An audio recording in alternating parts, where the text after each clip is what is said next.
হযরত আবু সাঈদ খুদরী রাদিয়াল্লাহু তাআলা আনহু হাদিস কেন বর্ণনা করেছেন, এক ওয়াক্ত নামাজ, একটা ফরজ নামাজ পড়তে যতটুকুন সময় লাগে এতটুকুন সময়ের ভেতরে জান্নাতীদের কারবার শেষ হয়ে যাবে, সুবহানাল্লাহ ওয়া বিহামদি। আর ওদের কারবার তো শেষই হবে না। আসমান সমূহ বিদীর্ণ হয়ে মেঘ পুঞ্জ বেরিয়ে আসবে, আত্মপ্রকাশ করবে, তার ভেতর থেকে ফেরেশতারা ক্রমাগত নাজিল হতে থাকবে। আর অবস্থাটাই হবে আল মুলকু ইয়াউমাইযিনিল হাক্কু লিররহমান ওয়া কানা ইয়াওমান আলাল কাফিরিনা আসীরা। আর সেদিনে বাদশাহী হবে কেবলমাত্র রহমানেরই। ওয়া কানা ইয়াওমান আলাল কাফিরিনা আসীরা। আর সেই কিয়ামতের দিন, সেই সময়টা হবে কাফেরদের জন্য বড়ই কঠিন।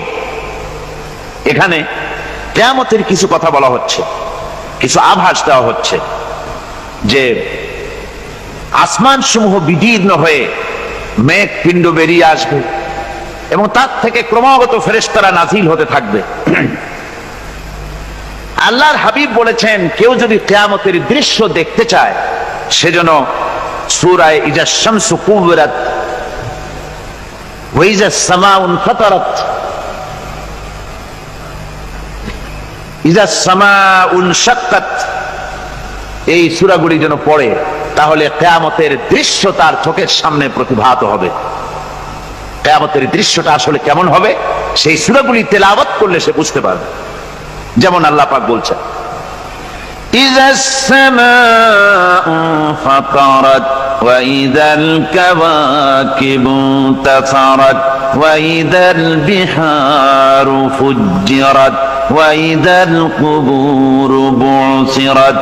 যখন আকাশসমূহ চূর্ণ বিচূর্ণ হয়ে যাবে আর তারকাসমূহ বিক্ষিপ্ত হয়ে পড়বে, সমুদ্র মহাসমুদ্রগুলি দীর্ণ বিদীর্ণ হয়ে যাবে, কবরগুলি সব উদ্গীরণ করে দেবে, তার মধ্যে যা আছে সে সবগুলি। আবার আল্লাহ পাক বলেন, ইযাশ শামসু কুবিরাত ওয়া ইযান নুজুমুন কাদারাত ওয়া ইযাল জিবালু সুয়্যিরাত।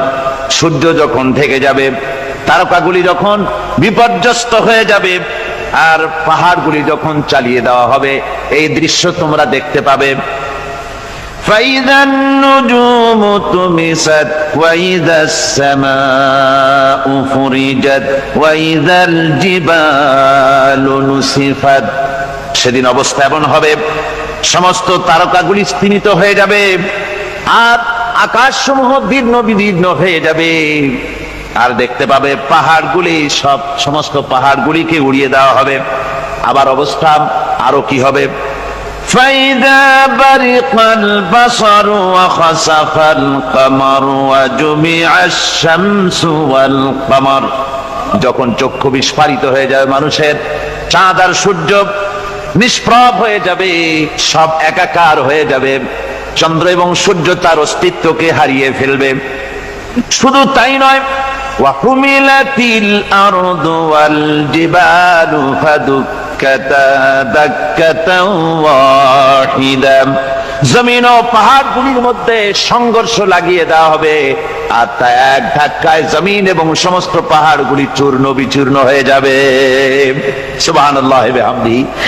আল্লাহ রাব্বুল আলামিন বলছেন, এইভাবে করে কিয়ামতের দৃশ্য, বিভীষিকাময় দৃশ্য তোমরা দেখতে পাবে।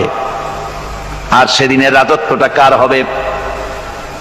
আল মুলকু ইয়াউমাইযিনিল হাক্কু লিররহমান। সেদিনের রাজত্ব হবে কেবলমাত্র রহমানের। অর্থাৎ যেসব কৃত্রিম বাদশাহী দেখে তোমাদের চোখে ধাঁধা লেগে গিয়েছে, তোমাদেরকে দুনিয়ার বাদশাহী দেখে তোমরা ধোঁকায় পড়ে গিয়েছো, এসব বাদশাহী কিছুই টিকবে না সেদিন। সেদিন শুধু বাদশাহী থাকবে একমাত্র আল্লাহ পাকের। কার থাকবে বাদশাহী?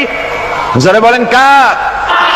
আল্লাহ রাব্বুল আলামিন যখন কিছুই থাকবে না ঘোষণা করবেন, লিমানিল মুলকুল ইয়াউম লিল্লাহিল ওয়াহিদুল কাহ্হার। আজকে কার রাজত্ব? চারিদিক থেকে চারিদিক থেকে আওয়াজ আসতে থাকবে, পরাক্রমশালী আল্লাহ রব্বুল আলামিন, ইনি রাজত্ব আর কারো নয়। হাদিস শরীফে এসেছে, বুখারী মুসলিম শরীফের হাদিসে এসেছে, আল্লাহর নবী বলেন আল্লাহ রাব্বুল আলামিন তখন তার এক হাতে আকাশ মণ্ডলীকে ধারণ করবেন, আর এক হাতে জমিনকে ধারণ করবেন। আকাশ মণ্ডলী এক হাতে, জমিন এক হাতে, এভাবে আল্লাহ রাব্বুল আলামিন বলবেন, আইনাল জাব্বারুন আইনাল মুতাকাব্বিরুন, কোথায় সেই স্বৈরাচারীরা, কোথায় সেই দুর্বিনীত অহংকারী স্বৈরাচার যারা আমার জমিনের উপরে, আমার মানুষের উপরে রাজত্ব চালিয়েছে, তারা আজকে কোথায়, কোথায় সেই অহংকারীরা? আল্লাহ পাক সেদিন যে বলবেন, সেদিন তো বলবেন, কিন্তু দুনিয়ার মাঝেও স্বৈরাচার যারা